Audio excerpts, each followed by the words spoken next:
Hey, welcome back in for Theo's Coffee Break podcast.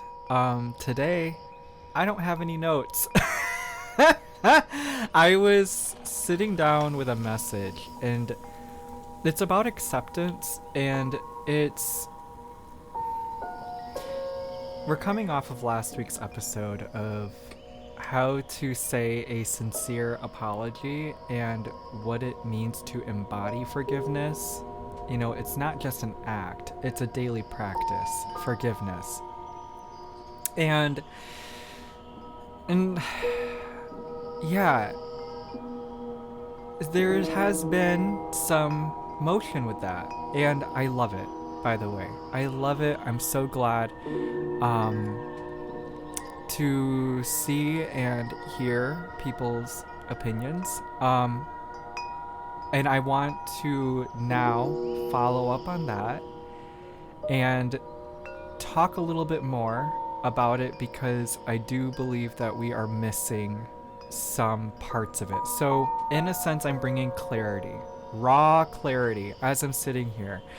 Um, and I think the part of it that we're missing is the acceptance piece, and that there is a I want to say a misunderstanding about acceptance. When we hear it, we do think that it's a pretty positive thing, and which it is. It is, but it's also really hard to deal with. It's pretty difficult, especially if we're talking about cold hard truth, and we're trying to meet this with some messy grace. That's a book. I forgot who wrote it, but when I was an in-home caregiver for my grandparents and my uncle, one of the caregivers, Mary, she let me have that book, and really, really wonderful. And so that's what I'm gonna be talking about today. So if you'd like to join in on the conversation, somewhere in the title, it's gonna be about acceptance, and the importance of having these conversations with authenticity.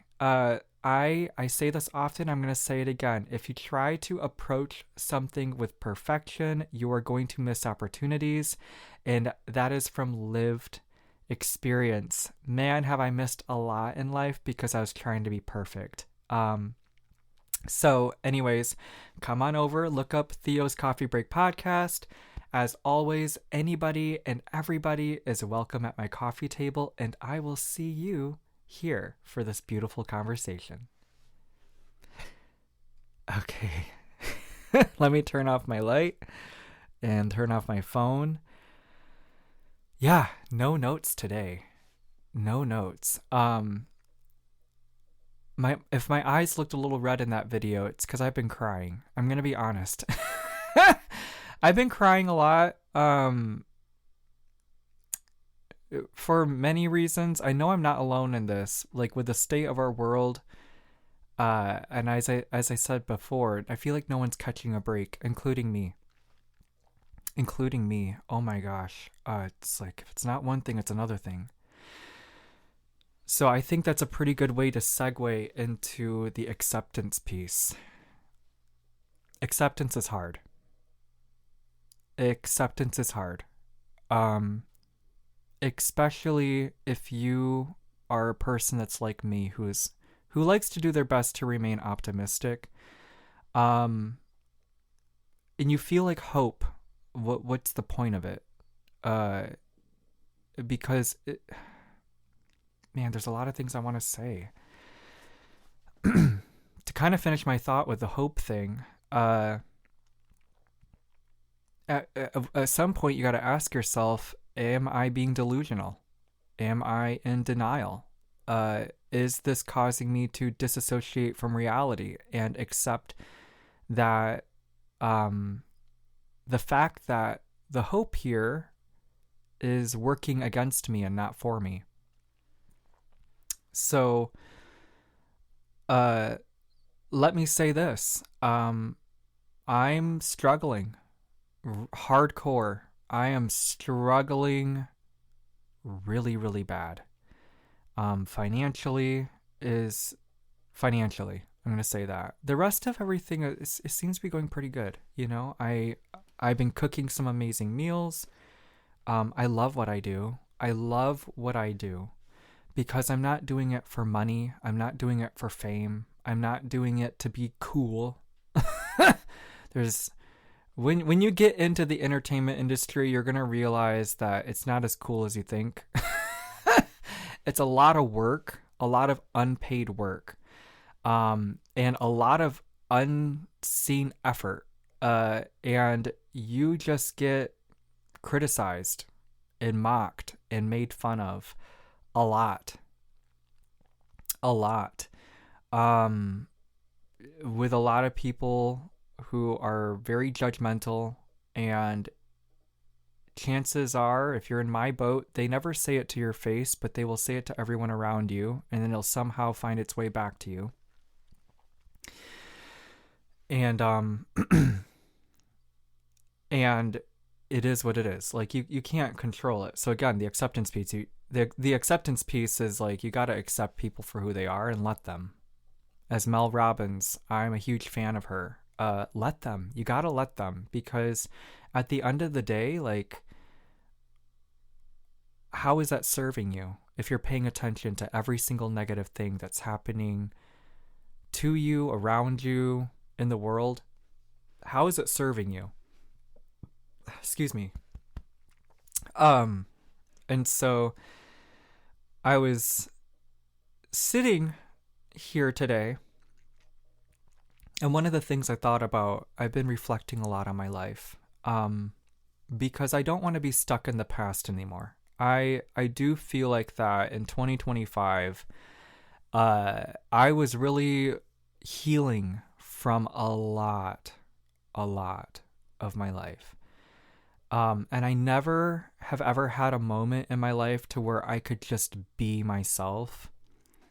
And that's why I isolated quite a bit. I know that there are some people out there who have been wondering, like, what is Theo doing?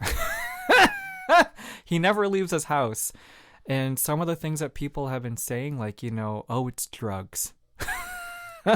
It's drugs. Oh, he's drinking. And some other crazy wild stuff, and I don't want to get into that. I will tell you, I'm sober. And that has brought a lot of clarity into my mind and has allowed me to really deal with things that I've been repressing and running away from. And the excuse has always been, I don't have time. I got work in the morning. Or I don't have time. This person needs help. Oh, I don't have time. I got this, that, and the other thing. Like, it seems like every thing that I could come up with to avoid doing the inner work, and addressing the chip on my shoulder. I know you guys love it when I say that. I say it too much, but I don't know how else to say it. It was worse than I thought, and I couldn't believe how not obvious that it was, because everyone else could see it except me, and I didn't think it was that big of a deal. I'm like, well, everyone's got something, right? And when I started taking a real hard look at what was going on with me, I'm like, oh my God, I was horrible. I was horrible. Oh my God. And how do you come back from that? You don't. That's the acceptance here. And that was the one thing that I really had to come to terms with for myself, was like, you don't. You find a way to heal it. You don't ignore it anymore. That's not the answer. You don't play it off. You don't make it work. You don't. You can't. Okay? Because then you're just kind of making excuses to continue to being a horrible human being. Like, again, the question is, who is this serving by me doing that? Who is this serving?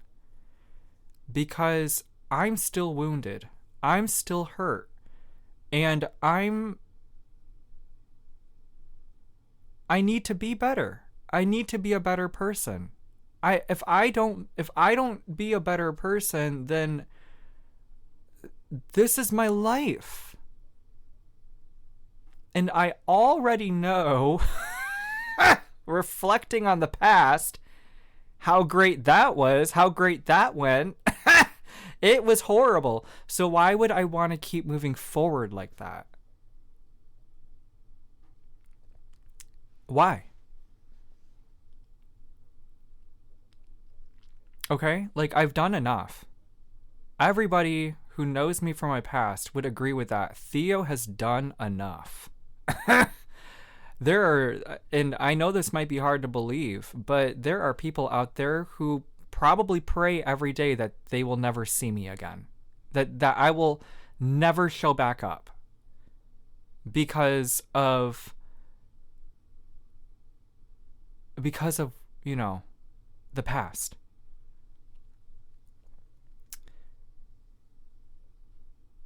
That kind of acceptance isn't just sobering, it's soul shattering. Okay? Um it's a wake up call that I don't want anybody to ever have, but at the same time I kind of hope everyone does. So I'll go over why I hope no one does first. When that happens, I hope you have the strength to be prepared how awful your life is going to be. If you don't address this kind of stuff, nothing's ever going to change. So there's a song that I really like called This Is Hell by Elvis Costello. And the lyric goes like, this is hell, I'm sorry to tell. Nothing gets better or worse. That's what you have to look forward to. Nothing's going to get better. Nothing's going to get worse. The changes that are made will be manufactured. It'll be because of you. You in some way had something to do with it, right? It takes two to tango, right? You want to dance with the devil, you gotta be there to dance with the devil. So, and I've already talked about that in past episodes, how the devil operates. I would highly encourage you to check that episode out. Because a little bit more clarity about that one, I don't really believe that the devil is another entity outside of us. I do believe that it's a manifestation of trauma of some kind. Unhealed wounds, again. And it's like a way that we compartmentalize it within ourselves to not deal with the cold, hard reality of, I did that. I said that. Same as I believe that we are all made in the image of God, and that God is just a heartbeat away. You know, that's why I believe that our prayers are always heard, because, you know, the Holy Spirit is within us. It's an expression. These are expressions, okay? These are expressions. To help us, because again, human comprehension, we cannot completely understand everything. But in these ways, we can understand the simple basic facts. That at the end of the day, and at the end of our lives are only the products of our choices and actions and decisions that we made. That's why people say you are one choice away from changing your life. Okay? And it's not as grandiose as you think. It's the effort, the unseen effort, the effort that doesn't give you the immediate results that you want to see, because we live in a world of instant gratification. I remember a time when people would say patience is a virtue. Now, you don't need patience. You can get 2-day free shipping. You know? It's kind of crazy. It's kind of crazy that consistency is, somebody found a way to get around that. But it's not quality, and it's not going to last a lifetime. You know, you get what you pay for, and you get what you put into it. That's why I find it really interesting how AI is substituting a lot of human interaction, like things that, like, I'm just surprised. It's like, wow, this is, it works, but like, it's not really building loyalty. Excuse me. It's not really building a relationship. It's substituting it. And so let's talk about like the why we do the inner work. There's another song. I mean, I'm a music man, okay? Like, I listen to music all day. I make music. I write music. I love music. And I've been that way since I was a kid. Music is me. Like, a world without music, I would be dead. I would die. It's what waters me. It's what nourishes me. It's how I communicate. I love making playlists. I love being a playlist curator. I love music. I love music. So there's a song by Jump 5 that I listened to as a kid. It's Change a Heart, Change the World. Change a heart, you can change a million tomorrows.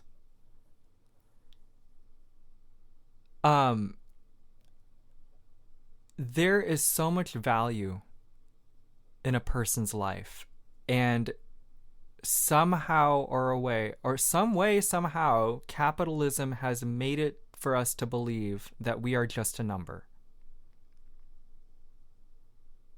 How sad is that? How sad is it to think that there is very logical and rational explanations to be able to minimize someone's life to just a number.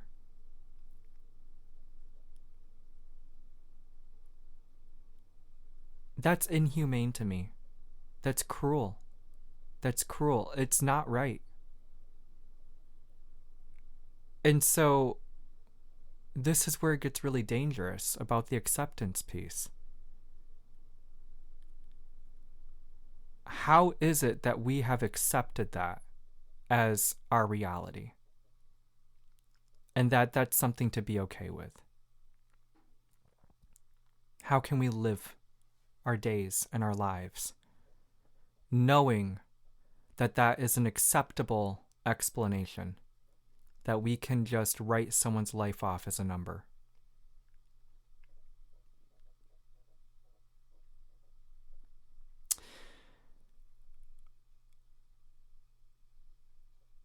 One of the reasons why the inner work, addressing my mental and emotional health, was important for me is because I did not like who I used to be. I wouldn't have been his friend. And so I've said this to the people who needed to hear it, but I will say this anyways here. To whoever is listening, if you are from my past, I want to say I am so sorry. I was hurting.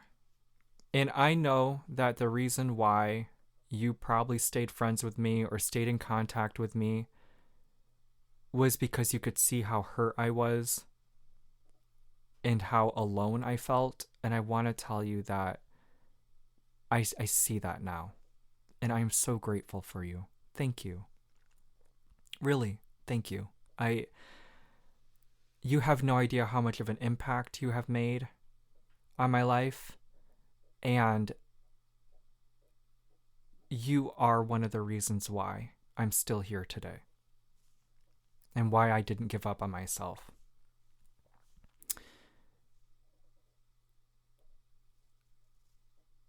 And so I want to say that a part of doing that inner work is to be able to see the empathy and know why there's value behind it. And in a lot of ways, you're going to find that light within yourself, and you're going to experience a kind of transformation that a lot of people want to know. How do people do that? And the beauty industry, the spiritual industry, like a lot of these industries, these billion-dollar companies have found a way to market it to you and sell it to you when you don't need that crap. You don't. I mean, it's nice. Don't get me wrong. It's nice. But it's more about like, so I get a lot of questions about my skincare. I get a lot of compliments about the glow, all this stuff. To which, thank you. Thank you, by the way. I mean, I'm not trying to write it off, but it's kind of like a consolation prize. It's kind of a consolation prize for doing the work. And in knowing that the reason why you should do it, and this is why I would encourage anybody to please do this. Because one, you're going to find out a lot more about yourself. Okay? And in doing that, you're going to become more confident. You're going to become more empowered. And you're going to have this inner trust and inner peace and calm that no matter what comes your way, you can weather that storm. Okay? You're not going to need the booze anymore. You're not going to need to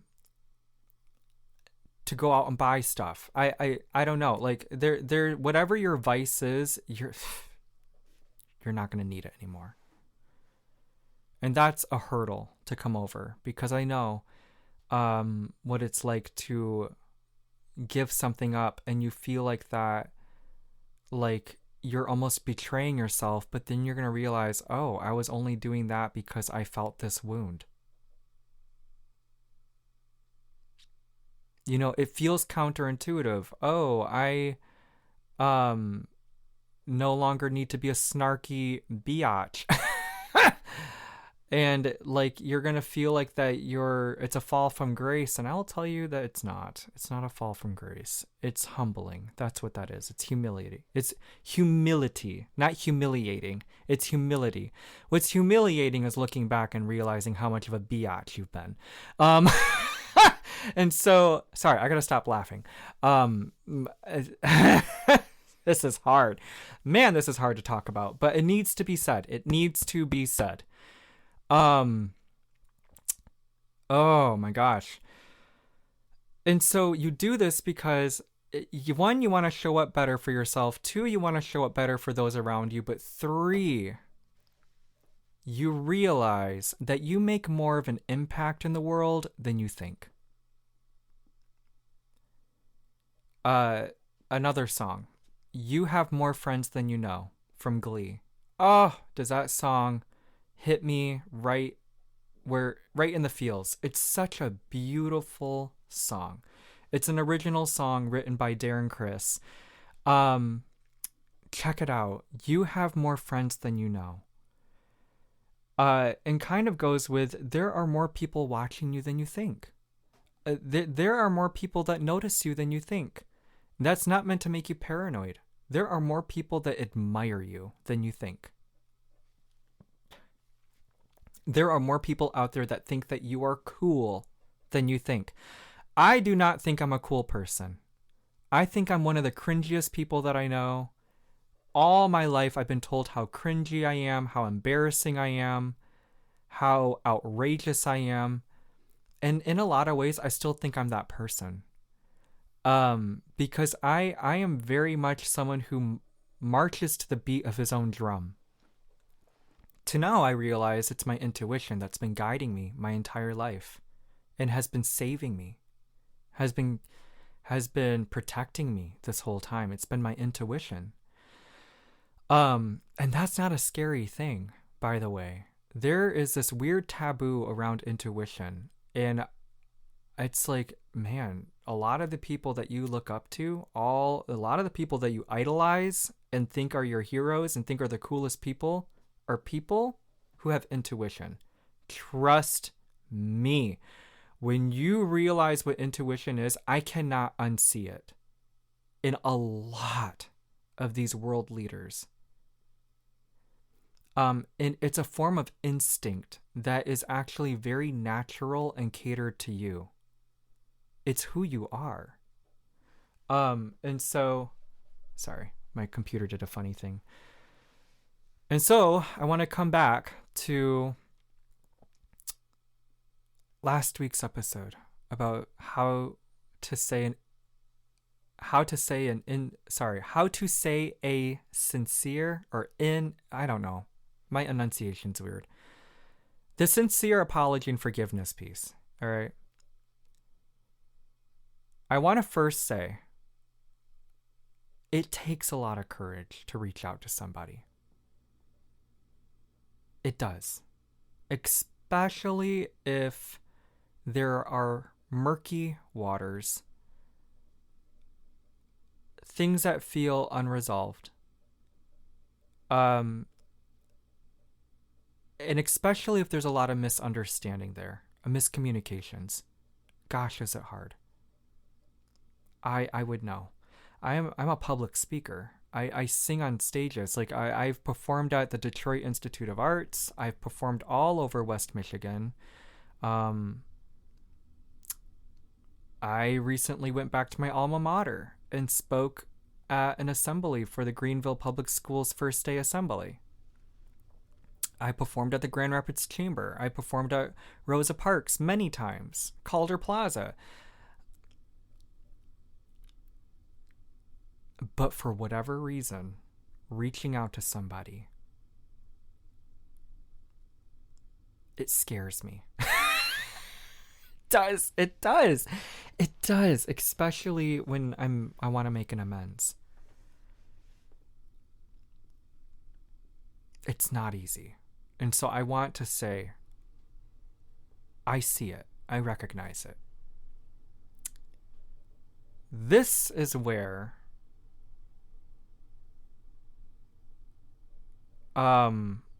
sorry, I'm trying to think of how to say this because I don't want to come off as cold. But I'm going to say it.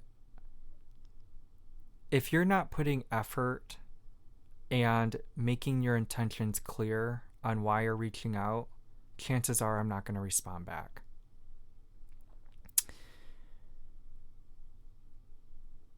I'm going to go with a scenario. Interesting. Okay, so okay, hold on, wait. It's coming to me. Okay. All right. You're experiencing me in real time and how I write these episodes. Okay, this is interesting.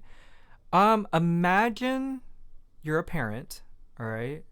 And you have a 16-year-old daughter, and she's going out on her first date with a boy.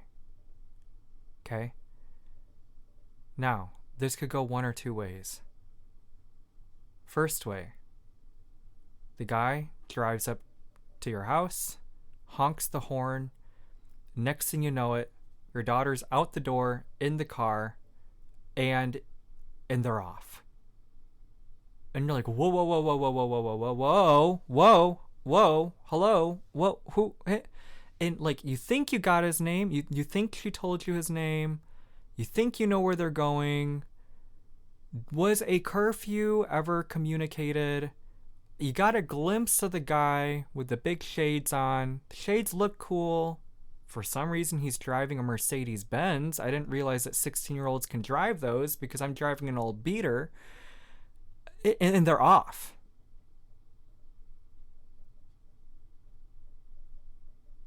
So it's kind of like you feel disrespected.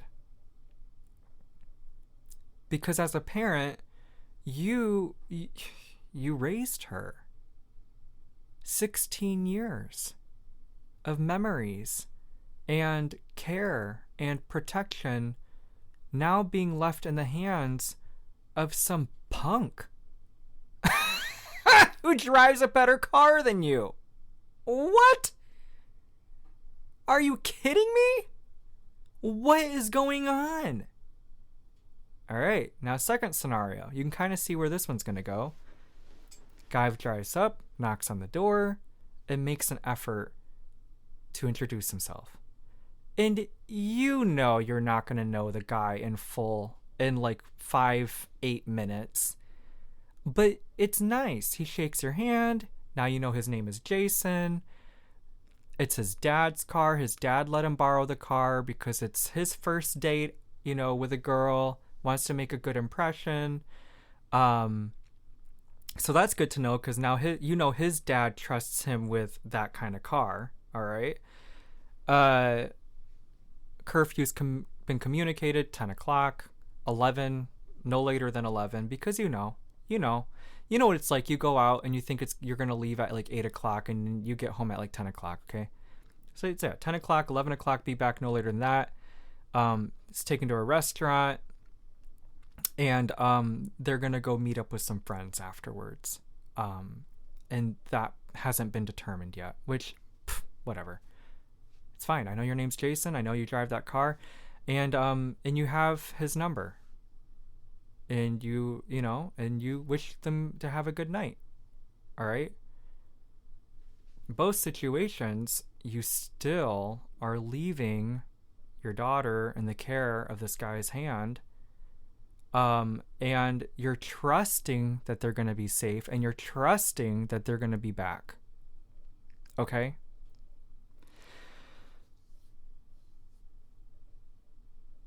This is why when we are trying to make an apology here or trying to make an amends, or there's got to be effort.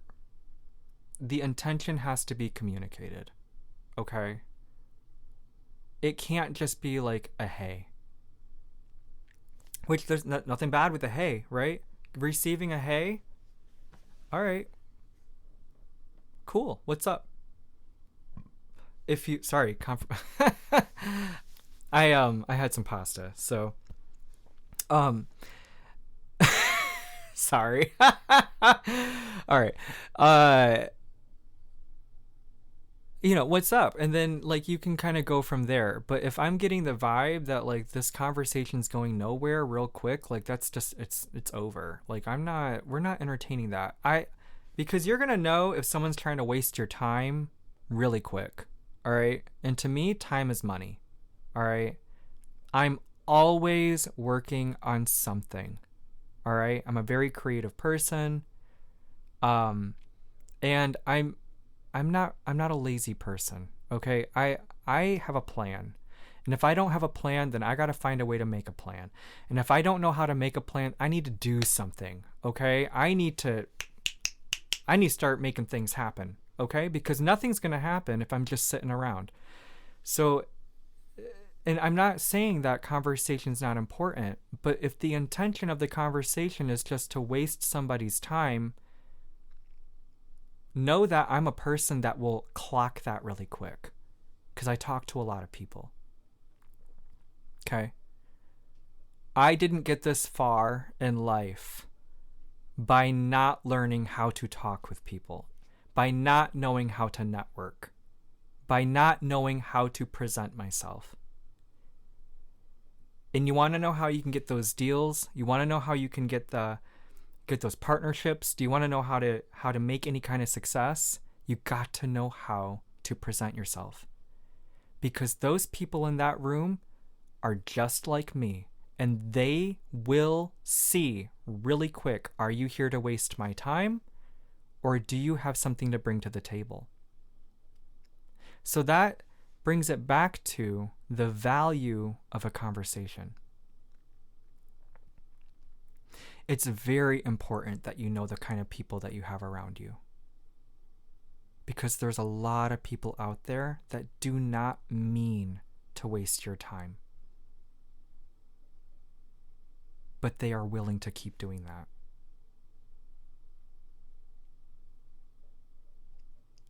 And that's not to be cruel. That's not to be mean. You have to know what aligns for you. Okay? Aligned action, even if it is unseen effort, is going to lead you to success. And people that are aligned with you, you're going to know who they are. Because these are people that you don't want to change and they don't want to change you, but you know that by working together because of your differences, you guys are going to be able to build something together. You guys are going to be able to create something together. This is why I think authenticity is so important.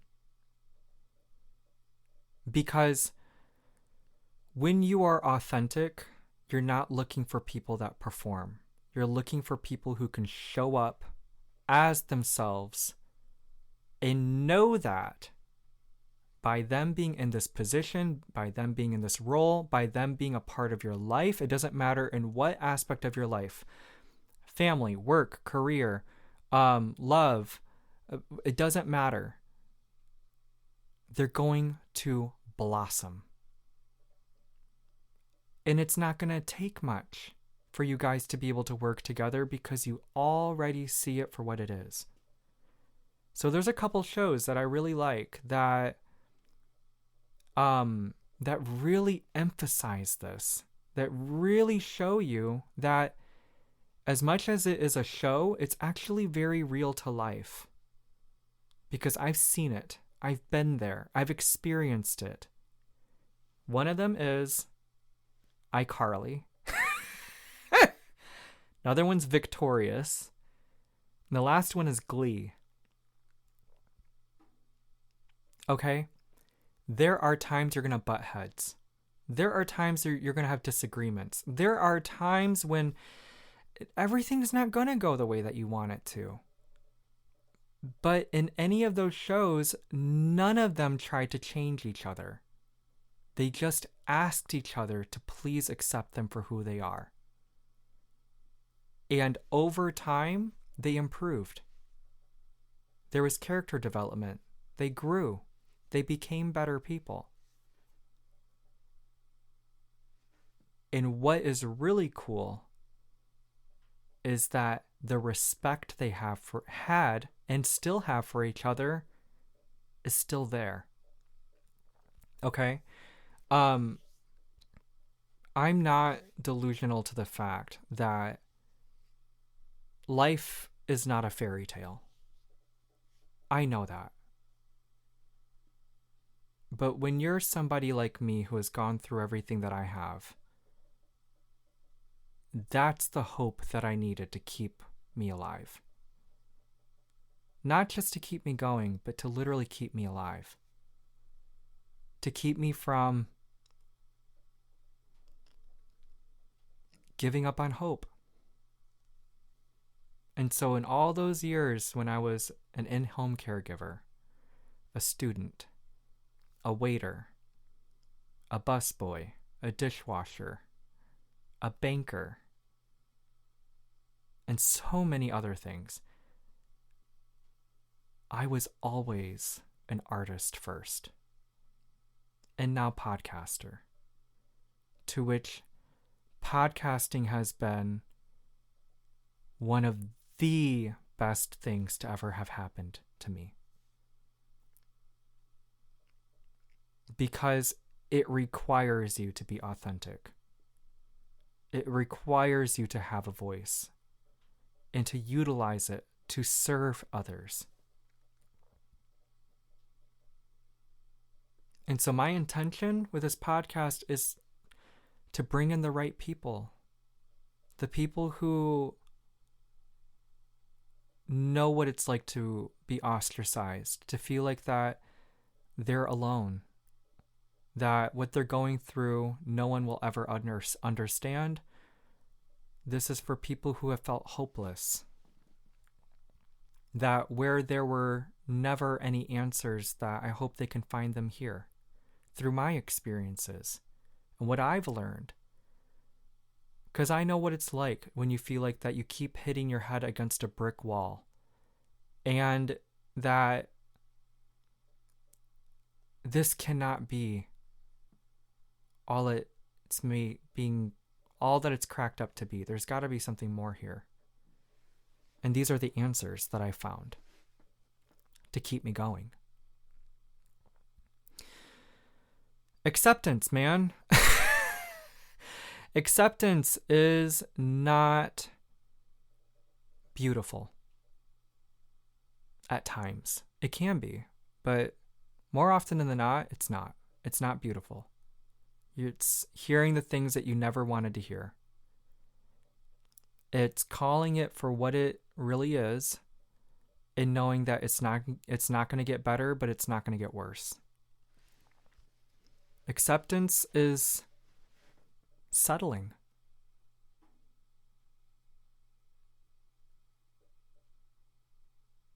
Acceptance can be you hitting rock bottom.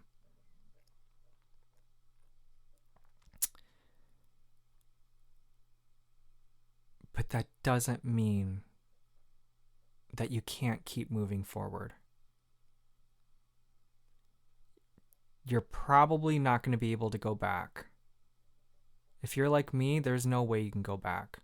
We're past the point of no return. It is what it is. But there is a path forward. You just got to be open-minded to it and understand that this is going to require a version of you that you are now just getting to know. So, effort. You keep putting in the effort. You keep trying. You fail forward. You make mistakes. You learn from them. And know that things might not get better for a while. But it doesn't mean that they never will.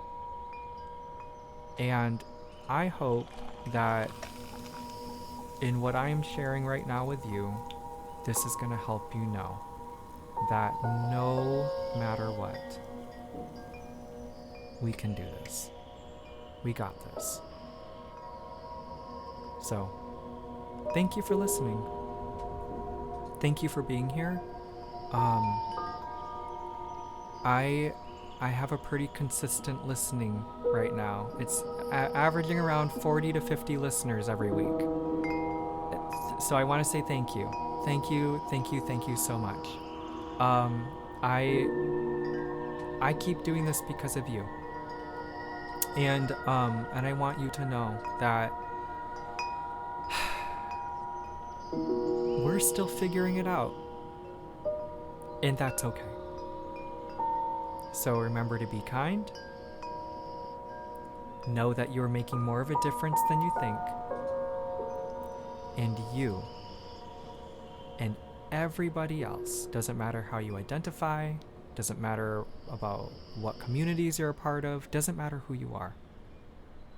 You are always welcome at our coffee table. See you in the next episode.